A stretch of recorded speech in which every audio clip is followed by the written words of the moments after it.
All right. So we are live right now in a Google Meet. We have a meeting going on with one of the top players, Tywan Cook, in handball, wall ball, currently in New York City and in the world. This live has been created to kind of discuss the current state of handball, where Taiwan sees it, his perspective, and where he would like for it to go. But first, we're going to let Taiwan introduce himself and kind of dive into his world. And then we'll get to the nitty gritty. So, Taiwan. What's up, y'all? What's up? So my name is Tywan Cook. Those who know me, I'm the current number one player. Like I mentioned in my video, I wear a lot of different hats in handball. Although I'm an athlete, I'm a huge ambassador of the sport. Whereas I sometimes host tournaments. I have my own organization. Once a month, it's still pending, but it's not doing no current groundwork like doing any tournaments, but I want to start doing tournaments again. Who knows, right? It's a lot. But aside from that, I'm a huge mentor. I mentor a lot of people in handball. Whether you one of my students or you just being around me and picking my brain, I'm always willing to give back in that area. And I do a lot of training. Um, and yeah, I think that's majority of who I am. Yeah, that's me. All right, Um, perfect, perfect. So, yeah. Ty, I'm going to get into it right away. The first question I have for you is I saw a video you put up today about a new Mhm. sponsor. So, talk about your Yeah. sponsor. Who is it? What kind of items do they sell? What kind of sponsor is it? Uh-huh. Just give us a little recap. Okay. So the team Kill Shot, that's the new sponsor that's sponsoring me and Nas. Me and Nas is the sponsee. So they reached out to me, I want to say about 2 months ago. 2 months ago, they asked just briefly, they love who we are. Well, they were speaking about me. I didn't know anything about anybody else who they reached out to. But when they had reached out to me, they was basically saying, "What's up, Taiwan?" I knew of them, but I didn't know of Killshot. I knew Paul. Paul is one of the founders of I forgot how to pronounce his last name. That's fine. Paul for something like that. Don't even let me try it, y'all. But he reached out to me and I was like, "What's up?" He's from the UK, Ireland, and stuff like that. And I think we met before, and he reached out to me 2 months ago, like I said, and he was like, basically briefly that he loved me as an athlete and the brand Killshot that they he at first it was just about him sending me apparel like a shirt. He asked my size and gloves. And I was like, oh, that would be dope, yeah. So he asked me my address and whatnot, and he sent me a mock up. He was like, oh, how you think this will look? And I was like, oh, that looked good. So he wound up sending me, not knowing that he spoke to any other athletes out there, which he did. So I tried it on and I looked, I said, oh shoot, now you got one too. I didn't know at that time. Mhm. And then I briefly spoke to Colleen. So he was like, oh shoot, he reached out to me as well. And after he seen me, once I received it, he asked me about sponsorship. And at that time, I didn't answer him right up away. I didn't because I still was with Impact, right? So I was kind of like torn, but I was just trying to understand what's my next step, right? Yep. As far as representation of me as a brand and as an athlete, right? So I was like, damn.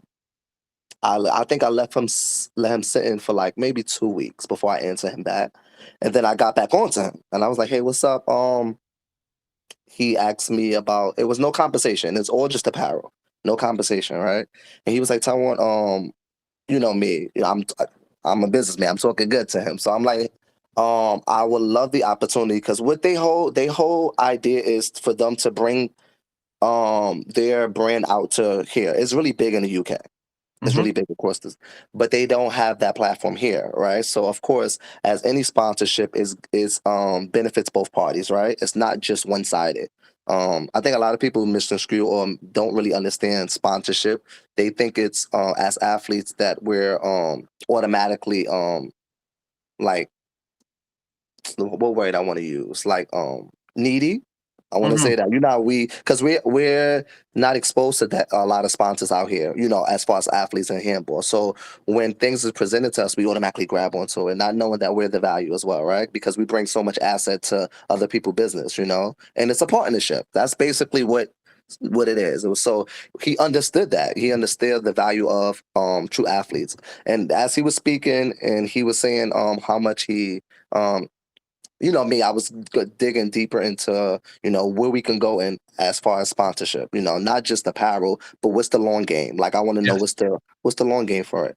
And he was speaking a lot of great things. So hopefully, potentially, of us doing our part, me and us, we're gonna do it anyway, because that's just who we are, putting up, promoting and being able to bring that awareness to that brand of Killshot. But I love the apparel. The apparel was dope. They don't not only sell shirts, they sell gloves, they sell headbands. They sell the whole apparel, everything. Shorts, socks, hats, visors, everything they sell. Everything perfect. So they sell everything. They knew apparel was about to hit, and then he's sending me so much mocks. I'm like, oh my god, I can't wait to get this. I can't wait to get that. But it's a lot of great things in the work, and I'm super excited just to be able to be part of Team Killshot. But not only them, but I feel like within sponsorship, you shouldn't be just bound by one. Why we can't have several, that we can benefit, not only benefit, but be able to represent, if Absolutely. it's not conflicted, with because sometimes different apparels have the same, but like if someone else like Body Armor wanted to sponsor us, we shouldn't now have to clip one sponsorship because it's not a conflict of interest, right? So I think that why not? A lot of athletes have multiple sponsorships, so why we just have to stick with one, right? Um, but it's a lot of great things working with that. Hopefully, it just started. It's new, so let's see where that goes. But I think a great thing's going to come from it. Me and Nas be able to now brand ourselves internationally. That would be dope. Because we already throughout the states.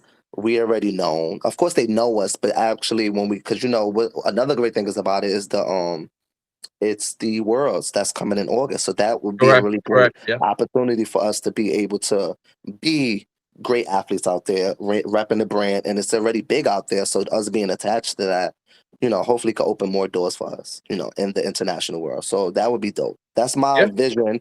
So when I could be able to bring that but they really, what I love about them is that they extremely transparent and they are open-minded. So any ideas that I have, they willing to like, okay, let's do it. I love that about it. It's not just a dictatorship, or it's not just what they want. It's like, how can we help you as an athlete? Just as much like I'm asking them, like, how can I help you as an athlete? I want to be able to help the brand. How can I help it? What do you Yeah, need from me? absolutely. Yeah, And they that's ask like the same thing in return.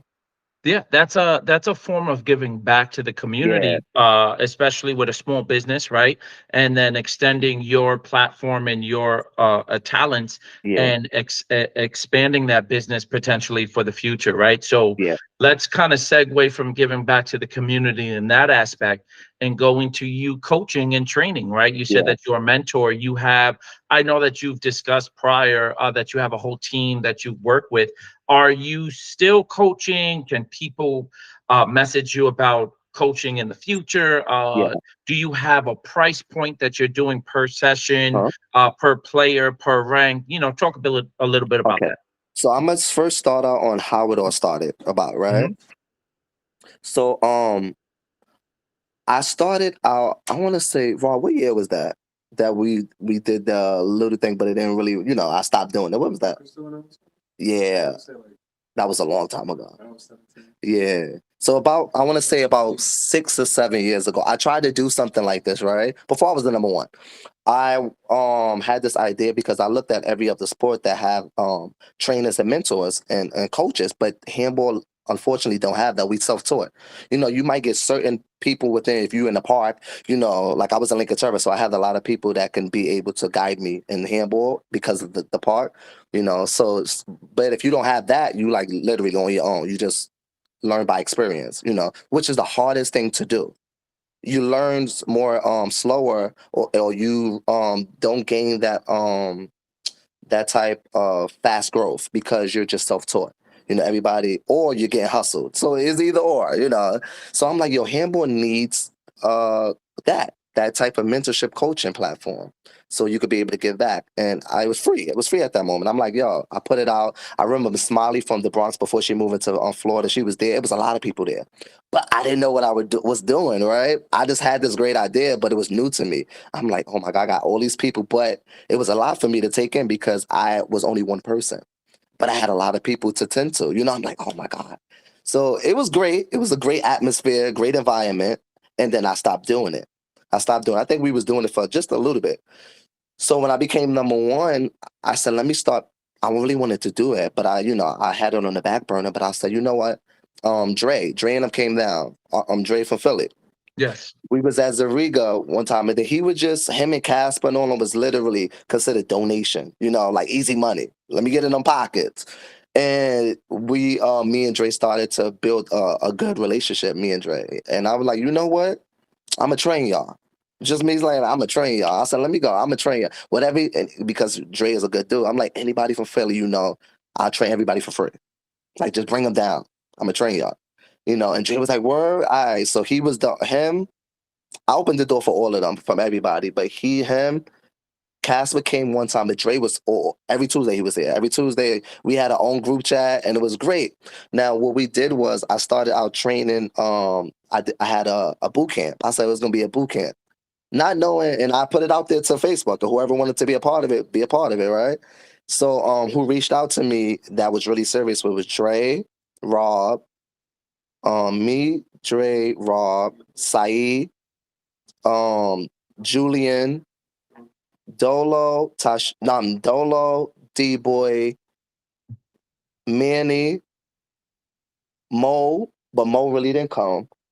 I work with Mo separate outside of that. Who else? But it was a lot of us though. It was a good amount of us. It was about, and we Yes, a was lot. it was a lot of us. And one thing about it, we all was the environment and the culture that we created was really like a brother Pap. We had Pap. Everybody was like consistent, like iron sharpen iron, right? And so when I was doing that, all this was free, just taking out the time. I said, listen, but those who come to the trainers, they would know the feeling and the impact that I created in there, and we still have good relationships now, but it was a great thing to see the four of them. It was four of them that graduated. So Correct. Pat Correct. graduated. Debo was already graduated, but look at his game now. Even because I started to work on Debo with his game was already there on his attitude. He needed to work on a lot with his, which it got better. But there was a lot of wherever you was weak at, we was able to fill those gaps and help each other collectively all across the board. And then we was all working with each other. It was great. It was amazing. So yes, I'm still doing it now. It's funny that you even mentioned that. I was going to put out a video. Me and Rob did a training video with him and I just going over a lot of tips, a lot of golden nuggets. I was going to repost that and let them know, like a big alert, like, okay, training season is about to start, and I'm gonna start it in May. I'm gonna start back in May, and I'm gonna do both group sessions like I did, and I'm also gonna do one-on-one sessions because sometimes people be a little scared to work with people. Because they're scared to be like wrong. Like I don't want nobody to see my blind spots or what I'm doing wrong. But when with the whole community that we had in the group sessions, we all can show our flaws and be like, we all need this. So it was a great thing to experience. Like I always tell people, I'm telling you, when you be around the whole group, you're gonna see the environment there is full of love and it's amazing. So I do that. The price I started to charge because I said, you know what? Not because of the money situation, but at the end of the day, why not get compensated? I put my all into it. So at the end of the day, so with the group sessions, I just charge $30 per player per session. I don't go over like time because I could say we could probably be there for 2 hours, 2.5 hours. I don't want to set a cap on what we learn at that moment. Maybe we go less, maybe we go more. But I want us to get each and every session, we get the most out of it. And then we grow. We keep building and building on building. And then I do one-on-one sessions. Per session is $50 per player. Perfect. Yeah. Yeah, I think that there is unfortunately a negative stigma in our community when it comes to someone training someone else, and there shouldn't be, right? Because you got where you got to, and maybe other people don't have Mhm. the time or the luxury or the Yeah. work ethic that you have, but they have the passion and they just need a little more tuning, and you're Mhm. providing that to them, which is awesome. Yes. You And should you be know what's so charging. crazy? Yeah, and you know what's so crazy? I always tell people like as a testament, like I would have been where I'm at now much quicker had I had a mentor, had I had someone to do what I'm doing to the players now. I cut down people, whether it would take you 5 years, I'm breaking that down into one. Like Yeah. if you already a good B player, hands down, I could put my stamp on it. You will be and potentially ready for the next for your A card conversation for the next year. Working with me, just because I get results, I understand that the way my IQ and my mindset and how I be able to break down the game in every component. People are like, yo, just sitting around me, they be like, yo, I never seen nobody or heard anybody break it down the way. Because I know everybody got different teachers or what you experience, but I use mine in order to channel it from every aspect, whether it's mental, physical, spiritual, emotional. Once you be able to balance all that, because it was one season, people look at me like I think I'm in my peak now, but they look at me back in the days. I'm like, yo, I was so inconsistent. I was so super inconsistent. But because I started to train people, that's what made the difference in my game. Building those reps up, going over repetitions with these players. Because I'm not only just telling, I'm hands on in everything. Whether we're working on live, so it's sharpening my tools as well. Serves, we work on, when I mean tell you every little thing we work on. So it's sharpening my skills. So that was the only reason why it took me from that to now I'm the number one player for 3 years. It's only because I started training people, honestly speaking. Yeah. No, yeah, that's awesome. And now, before, you had mentioned that you were just about to post, training season is back, and sessions are coming back. With that being said, I have here a question. Social media. What is your preferred media outlet? Is it Instagram, TikTok, Facebook? When do you Mhm. personally use it, and what do you usually use it for? And then, kind of, also talk to me about trolls, right? The Okay. trolling online. I know that you recently had something going back and forth. We don't Uh, have to talk about that specifically, but, like, if what you do want, we you? can. Hmm? You know me. I don't mind it. I don't No, mind. And I don't even. I want to just talk to me about, again. So we're going to start with, what's your preferred outlet? Is it Facebook? Is it Instagram? so my preferred outlet primarily would be Facebook, only because I got the most followers there. Right. I'm always on Facebook, and then after that would be IG. Okay. IG. And Um. and And when do you usually use it? Like, what is, when Taiwan opens up Facebook for a post? Is it for handball? Is it for comedy? Is it for tournaments? What are you? Is it for putting a video up? Is it for communicating a flaw that you feel that's happening? What do you usually use Facebook for? everything you mentioned. So a whole 360, I use everything for that. Whether it's spiritual, whether it's whatever I'm going through an experience, training, um, um, self-development video like motivational videos or quotes, um being nosy, so I use it for all of that. Handball, mostly handball, because that's where our biggest thing is with handball. You could get in contact with so much people, could see where people playing at the tournaments and all that. There's a lot that you have access to on Facebook that other platforms don't have, so I use Facebook a lot. IG, I've been starting to use it more. TikTok, I use TikTok. I started my TikTok, and I use that specifically for like Christian comedy, or put me posting pictures, or I use it for like I convert my handball into motivation. Like whether I'm training or whether I'm working out or eating something, I put like motivational quotes or sounds into it. That's all I use it for. Okay. That Yeah. YouTube, now I use my YouTube for all that as well. But now YouTube, I started my YouTube channel when me and Rob. I had a YouTube channel, but I wasn't really active on it, so I really had no friends and followers. And then when me and Rob made that first video that I posted, that I'm going to repost this soon, so that way for the training. Once we did that at A1, that gained me about 600 to 700 followers automatically, and that's the only video I had out. and people say, oh, do more videos of the train and breaking down all this. We need it. I love that. So my whole reason for my YouTube channel was because of the training, right?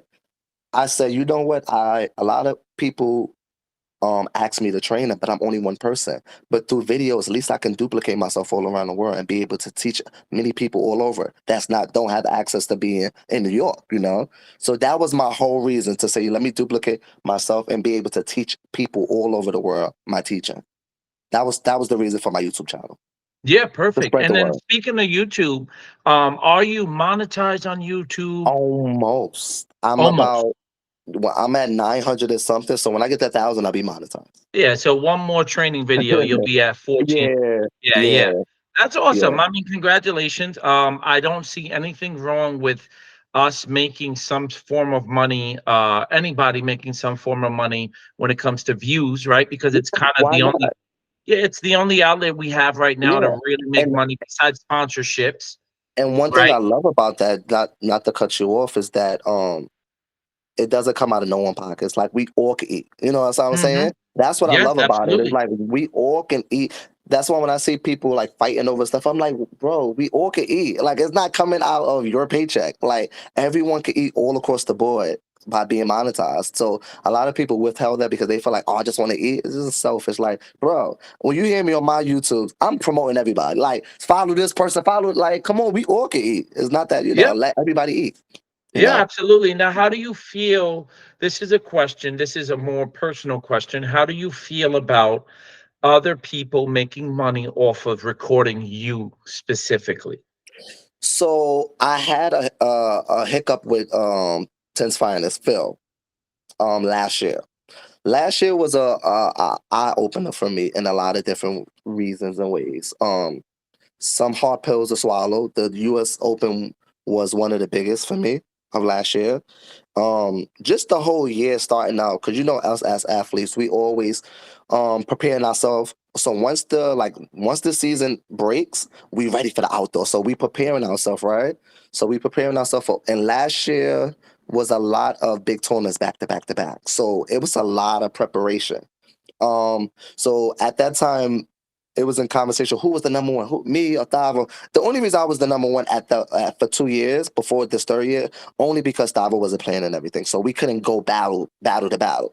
But when we did go head to head, he would win, I would win. So it wasn't like he was better than me or I was better than him. We was equally consistent with what we were doing. It was like who's going to bring it and who's going to step up to the at that moment, because every time me and Thavo played each other within the last 4 or 5 years, it was neck to neck. We always put on a beautiful show, So I always had a level of respect and knowing that's how me and Timbo was. When me and Timbo was 1 and 2, um, we always put on the show. So and Timo could attest to this. I used to tell him like, "Yo, bro, we partners or whatever, or we bros, but we gonna battle for this first place." But it was a lot of respect there. That's why I always had a lot of love for Timo because even when he was up, he's me and him, our relationship was always tight. That didn't define our relationship and friendship, right? So we had a lot of preparation up into the last year. So when the King of the Court happened and it was funny because I love the story behind everything, right? Everything is a build up story. And so if people wrote like articles about certain players and the history, it's a story behind it, right? So last year it was going to be a new king. First time I made it to the finals. I don't know if Davo made it to the finals or I know he haven't won. So neither have I, right? So it was automatically someone was going to be crowned a new king of last year. Um, when he beat me in the nationals, everybody, because you can't allow the trollers, like you saying, and to get to you because if your identity of as an athlete is wrapped up in people of people pleasing and their expectations, you will always fall. I had to learn that. So just play for the love of the game and remember who you are as an athlete. That's what gets me through. I don't worry about pleasing the crowd or who's betting on me, who's there. Not even about winning. I want to be able to be the best version of myself at that moment and just give the best performance I can. Right. So when he took me in the nationals, everybody was like, "Oh, told you can't beat Tyler. Oh, he smoked everybody. Blah blah blah." He won it. Congratulations. All my comment was that outdoor would be different. Because outdoors is different than indoors. We wasn't ready for that indoors hiccup, but the weather didn't permit us to be outside, unfortunately. So he won the title. That he haven't even entered the national. I think that was his first time entering the nationals and winning. So congratulations to him. I always give flowers. Everybody they props. He did his thing, but it just made me even more focused for the King of the Court because I knew the King of the Court would be the next week. Was The it the next next week? week. Yeah, The next yes. week. So there was Nationals, King of the Court, The US U.S. Open in a Open. row. Yes. So I knew, okay, let that go. That wasn't even like once I lost the nationals, I'm like, okay, on to the next. That never even happened. You know what I'm saying? So when the King of the Court came and me and Thava was in the finals and I wanted to win, it was a great, beautiful. That's one of the games I keep watching. That one, right? Because everything was good. Not just because I won, but because everything about it. Like I watched the U.S. Open too. Of when the same year with me and Timbo, and I actually got every time I watch, it, I get emotional because I got so much love for Timbo. But how everything went, we even used to tell each other at 174, like he was like, "Yo, bro, I'm a train. I'm gonna be in the finals with you." So it's a lot of history that lets up until every moment into the finals, or it's like we made it. But that's either here or there. So when I beat Davo in the King of the Court last year, it was World War III. I'm like, what's going on? Like, I just played. Like, I didn't do anything but I had to understand that Larry helped me through a lot of this last year.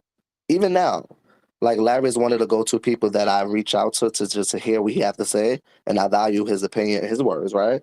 So when that happened, and they were crucifying us on Tim's Finest video that he posted, the only thing I felt with Tim's Finest, Phil, is that he pinged, like he put up the game, but he pinged. What he pinged was throwing, I want to say a shot or an error that Larry did one or two times in the game, and basically the way I read it, but he initiated the flame. Like he started, and then it was like 300 or 400 comments of nothing positive of us, me and Larry. They dragged us to hell, and I laughed at it. I took it as humor, but it wasn't funny, really funny. I laughed at it like, okay, whatever. But knowing that this is how people really feel, and there's people that I didn't even know, like a lot of the YouTube names I don't know. So it's a lot of people with hidden identities. I don't know them, but I know them. You know what I'm saying? But this is how you truly feel. They was dragging us.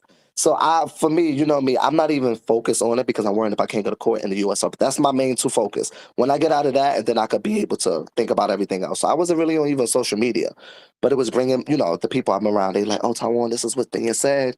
When I read those comments, I was like, Phil, like, because when you use your platform as not only like you use your platform to spread the awareness of handball, it's your duty to be neutral in all parts. Unless you're not, that means that you're, in my opinion, I feel like he was siding more of who he liked, which is fine. You don't always have to be Team Taiwan. I don't really care about that. But be fair when you're an ambassador for the sport, right? Be fair. If you're pushing out in your platform and you're one of the top five of the YouTube promoters out there in handball. So just be neutral because what you put out there really, you're stirring the narrative in the wrong way, because you put, even though what he said was truth behind it, it was the way he said it and the way he pinned out, his floors, and I'm like, why now when that video, this happens a lot of times, but why when I win? Why is because it's me? That's how I personally felt at that moment. And I felt a personal attack on his behalf because it's not only just that, but like I had a conversation. I felt like he did he does this not in that manner, but he does certain things like this to people he like. So if he likes you, he's gonna back for like go 10 toes on on your defense. But I'm like, you don't have to do that for me. But I just see the way people move shady. I don't maybe address it because I don't care. But when you do it to me, I feel like I have all right to react the way I wanted to react. I'm not going to disrespect you or anything like that, but I'm going to cut off all ties of you having access to me because you're going to make money off me. Don't make money off me if I'm not, if you don't really, like me in that way. Don't pretend. Don't pretend. Let's keep Yes. it funky because I'm not going to pretend. If I don't like you, just I'm going to say I don't like you. Do I agree with everything Justin does? No. He probably don't agree with everything I do. We're human, we're grown, we're mature, we can talk about it. But at the end of the day, it's nothing that I dislike. I'm not gonna throw shots at you in a venom way. That means that I really got something against you. You know what I'm saying? Yeah, But that's how I absolutely. felt.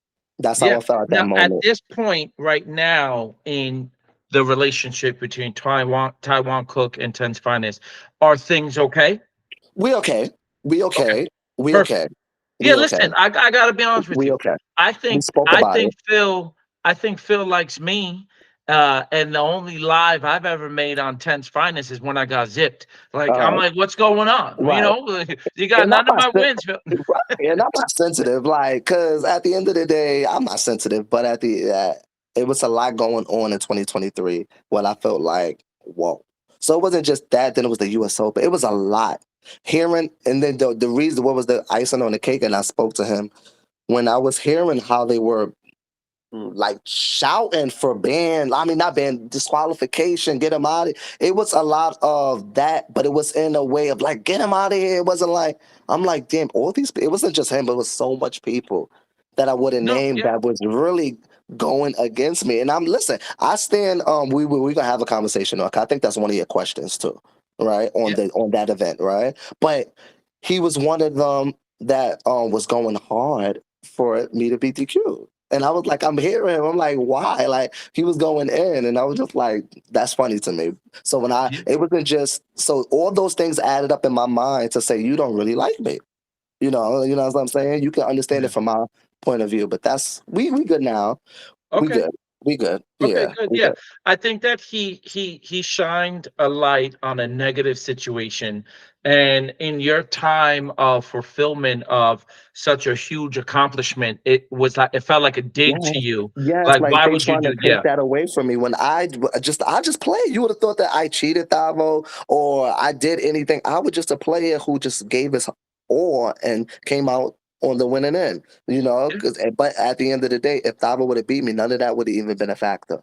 You know what I'm saying? Very So true, that's very the true. things that I'm saying. When he wins or anybody who they like they are muzzled to all the other stuff that they. But once they don't win, it's like, oh my God, he didn't. This happened to him. This happened to this. Like, bro, like, miss Yeah, me with all of that. You know what yeah, I'm I hear saying? you. I hear you. So the next question, it's about host an event. We'll try not to get too specific. I kind of want a Taiwan top player perspective from things. I want you to answer these questions not only from an A player's perspective, right? Because let's be honest, you guys, once you reach a certain caliber, you do get different treatment. You're not favored, but you get a different treatment, right? But Hmm. I want you to channel your B player Taiwan, right? Well, 2008, right? 2009 when you got Yeah, caught in all the way back. Yeah. 2008 or Yeah. nine, one of those eight. So Yeah. I want you to remember that Taiwan, right? And kind Mhm. of go through what when you go to a tournament, what are you expecting and what are the do's and don'ts? More importantly, the don'ts. What can't you stand when you go to a tournament, right? Whether it's the start time, if it's 100% payout, if there's not enough refs, give me everything. Okay. What is your pet peeves? Okay. So when I was a B player, walking into tournaments, and mind you, let me say this: when you grow as an athlete, you start to be more there's more boundaries, there's more things of respect, like you start to shift your mindset because you've been exposed to better, right? So I wasn't exposed to better. I was just very ground of the sport of what they used to call it, like the ghetto sport, so all that stuff that was normal to me, though, that type of treatment and behavior, right? But walking into tournaments as a B player, it was not about me being. I didn't think anything about professionalism. That was out my mind until I traveled to Ireland. Once I got my A card and I traveled, that opened my mind up, right? So let me just go back as a B player. So as a B player, it was a lot of bias, a lot of dirty cheating. It was bad words. People would tell you they cheated you in their face. Like, I cheated you because you remember you used to be like, oh, remember you dicked me in this tournament or this. That's how they felt, and they would sabotage you purposely just so you That's don't get a win. terrible. Or they That's will want to, terrible. and they volunteer. Oh, let me watch the line. just to get you out, just to get back at you. It was that happened over and over and over. And then it became park wars, right? So because I was so blessed to be in Lincoln Terrace, it was a lot of us. So we moved together. If I didn't move together, you know how many times I would have been cheated and dick. But I had Veronica, George, Joe. They was all you know, they was stepping in.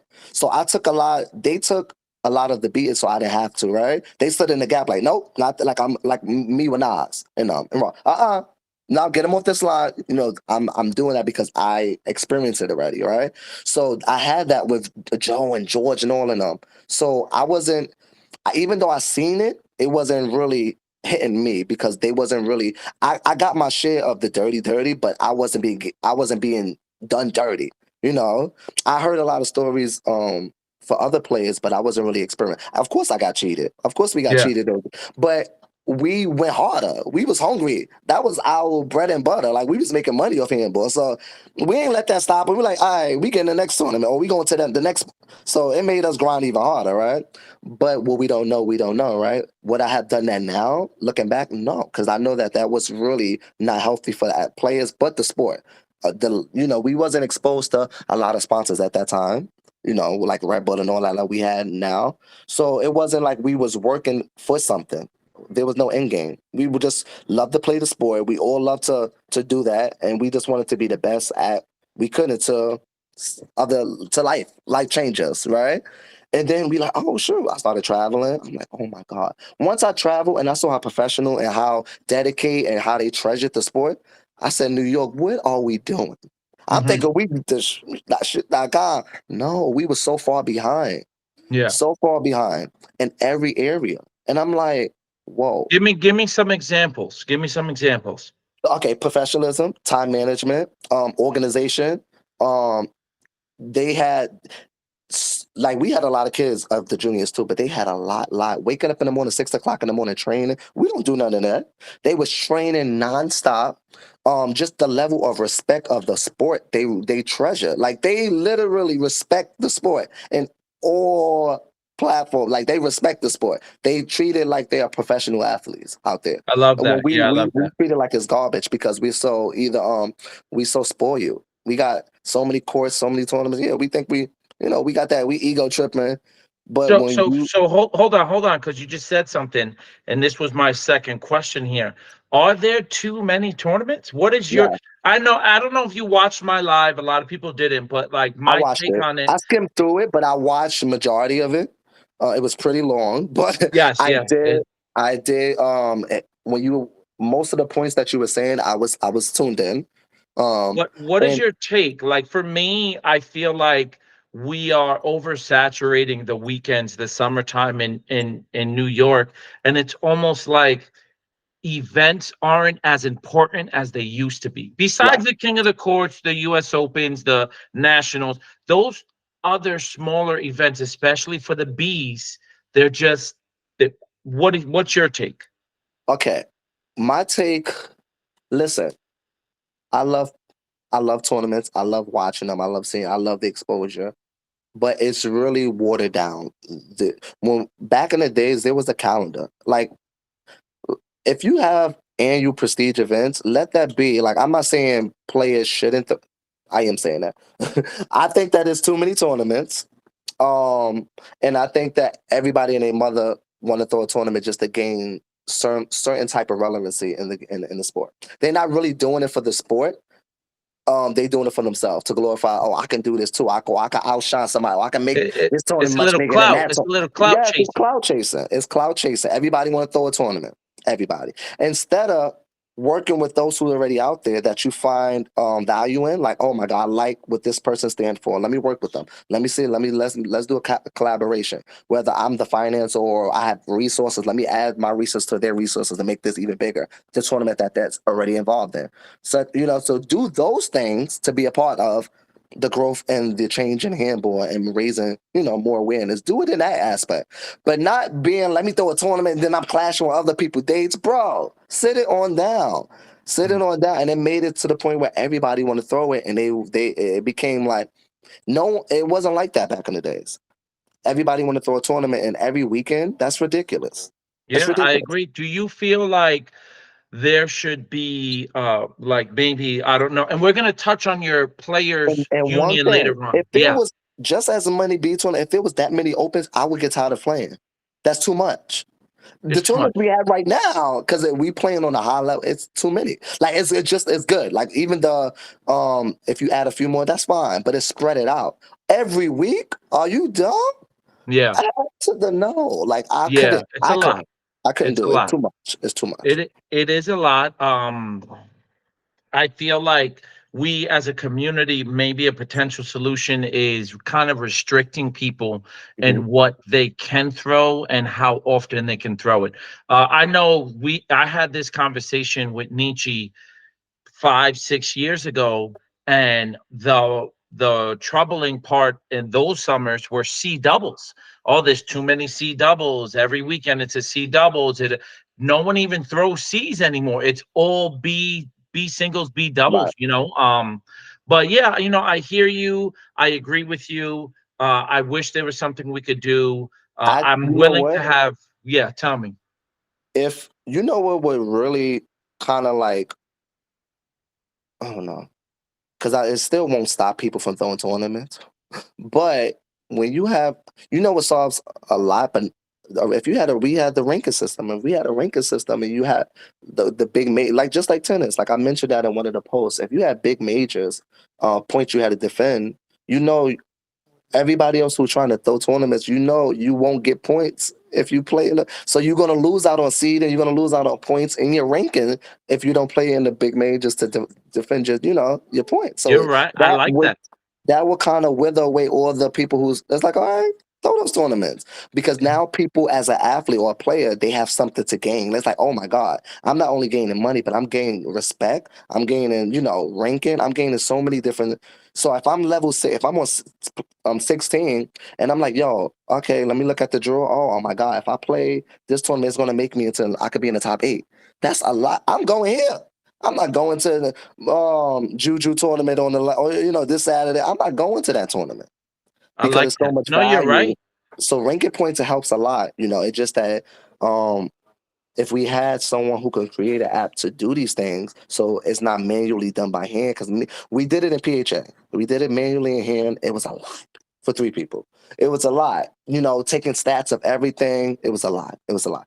But if those tech guys who do apps, if we could create something that could be able to be and like plug in ranking system points and profiles for players, that would be dope because then you can it's all system based. You would know, you know, No, that's a great and idea. even Yeah, as and far as then like moving up and graduating players, you would know what's the criteria. I love the white down. That's my godfather, but we got to move with the times. We got to move it to elevate. We got to elevate.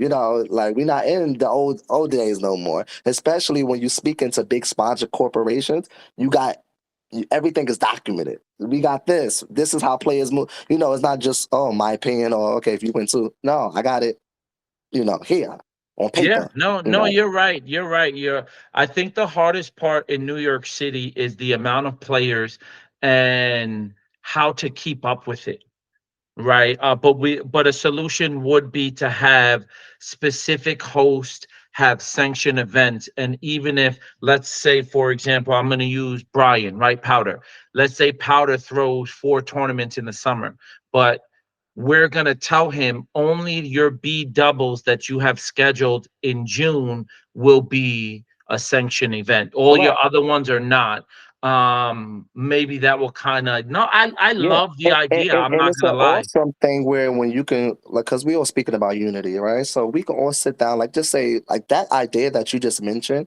Like, listen, this is the calendar. I know you throw events. I know you used to throw 8, but can you be able to cut it down to 4? And those 4 tournaments will be inducted in the ranking system, and let me know your date, stuff like that. Then we can work together, stuff like that, so that way we can come together. You'd be like, oh my God, even the B's have majors, the Open have majors, so we could be like, okay, we got it going on versus a B doubles, a C doubles, a BC, a NWA, NWC. It's too much And going on. NWT, that was a T, new, yeah. XYZ. It's too much So going on. It's too much yeah, going on. it's a lot. It's a lot. I feel like we're at the end of the day, we're allowed to have our opinions on what's going Mhm. on. Some people do get offended, but there's nothing. It's just the word. I'm just a fan, right?